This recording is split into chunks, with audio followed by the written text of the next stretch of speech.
Hello friends, ఈరోజు మనం చక్కటి క్యాబేజీ పచ్చడి ఎలా తయారు చేసుకోవాలో చూద్దాము. క్యాబేజీ పచ్చడికి కావాల్సిన పదార్థాలు: క్యాబేజీ పావు కిలో తీసుకొని ఇలా సన్నగా తరిగి పెట్టుకోండి. పచ్చిమిర్చి ఒక 10-15 తీసుకొని శుభ్రంగా కడిగి పెట్టుకోండి పక్కన.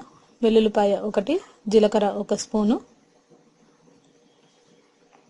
చింతపండు చిన్న నిమ్మకాయ సైజ్ అంతా, కరివేపాకు 2 రెబ్బలు, ఎండుమిర్చి ఒక 4 తీసుకొని ఇలా సన్నగా తుంపి పెట్టుకోండి. ఆయిల్ ఒక 4 స్పూన్లు తీసుకోండి. ఆవాలు ఒక స్పూను, ఉప్పు మనకి టేస్ట్కి తగ్గట్టు, కొత్తిమీర ఒక కట్ట తీసుకోండి. ముందుగా మనం బాండీలో ఆయిల్ వేసుకొని దీంట్లో ముందుగా మనం పచ్చిమిర్చిని దోరగా వేయించుకోవాలి. లో ఫ్లేమ్లో ఒక 5 నిమిషాల పాటు. దీంట్లోనే కొద్దిగా జీలకర్ర వేసుకోండి. ఆవాలు, కరివేపాకు ఇవన్నిటిని కూడా కొద్దిగా కొత్తిమీర కూడా వేసుకొని దీంట్లో ఫ్రై చేసుకోవాలి ఒక 5 మినిట్స్ పాటు. పచ్చిమిర్చి పచ్చిగా లేకుండా లో ఫ్లేమ్లో ఒక 5 నిమిషాల పాటు వేయించుకోండి. ఇప్పుడు మనం ఇవి వేరే సపరేట్ ప్లేట్లోకి తీసుకోవాలి. ఇవి కొద్దిగా చల్లారనివ్వాలి పక్కన పెట్టుకొని. మిక్సీలో మనం గ్రైండ్ చేసుకోవాలంటే చల్లారాలి కాబట్టి ఒక 5 నిమిషాలు చల్లార్చుకోవాలి. అదే ఆయిల్లో మనం ఈ క్యాబేజీని సన్నగా తురిమి పెట్టుకున్న క్యాబేజీని ఫ్రై చేసుకోవాలి. ఇది మనకి లో ఫ్లేమ్లో ఒక 15 నిమిషాల పాటు ఫ్రై చేసుకోండి. ఇది మనం వాటర్ అంతా ఇంకిపోయి చక్కగా ఫ్రై అవ్వాలి. ఒక 15 నిమిషాల పాటు ఇలా దూరగా వేయించుకుంటూ ఉండండి. మాడకుండా చక్కగా దూరగా వేగాలి ఈ క్యాబేజీ.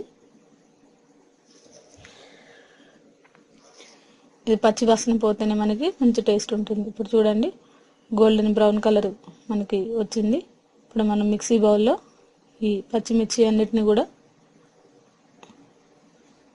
వేసుకోవాలి. దీంట్లోనే మనం ఉప్పు, అలాగే దీంట్లో వెల్లుల్లి రెబ్బలు, దీంట్లోనే కొద్దిగా చింతపండు ఇవన్నీ వేసి ఇలా కోర్సుగా గ్రైండ్ చేసుకోండి. దీంట్లోనే మనం వేయించి పెట్టుకున్న ఈ క్యాబేజీ తురుమును కూడా చల్లారనిచ్చేసి ఇది కూడా మనం మెత్తగా గ్రైండ్ చేసుకోవాలి.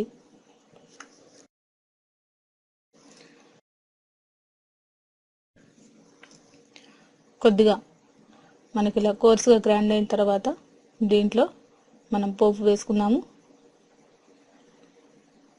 ఇప్పుడు మనం ఎండుమిర్చి ఒక 5-6 తీసుకొని ఇలా సన్నగా తుంపి వేసుకోవాలి. ఇవి కొద్దిగా వేగిన తర్వాత దీంట్లో ఆవాలు, జీలకర్ర వేసుకోవాలి. మనకి బాగా వేగనక్కర్లేదు, దూరగా వేయించుకుంటే సరిపోతుంది. ఇప్పుడు ఇది ఒక 2 నిమిషాల పాటు ఇలా వేయించుకోవాలి. దీంట్లోనే మనం గ్రైండ్ చేసుకున్న ఈ క్యాబేజీ పచ్చడిని ఇలా మనం మళ్ళీ ఫ్రై చేయక్కర్లేదు. స్టవ్ బంద్ చేసుకొని ఈ పచ్చడి దీంట్లో వేసుకుంటే సరిపోతుంది. ఇప్పుడు మనం స్టవ్ బంద్ చేసుకొని ఈ సపరేట్ బౌల్లోకి ఈ పచ్చడిని తీసుకొని మనం వేడి వేడి రైస్లో కానీ, రోటీల్లో కానీ, మన దోశలో కానీ, ఏ ఐటెంలోకైనా చాలా టేస్ట్గా ఉంటుంది. ఈ క్యాబేజీ పచ్చడి మీకు నచ్చినట్లయితే లైక్ చేయగలరు. ఈ క్యాబేజీ పచ్చడిని మీరు కూడా ట్రై చేసి చూడగలరు. ఇది మనకి హెల్త్ కూడా మంచిది. అన్ని విధాలా కూడా ఈ క్యాబేజీ పచ్చడి మనకి ఉపయోగపడుతుంది.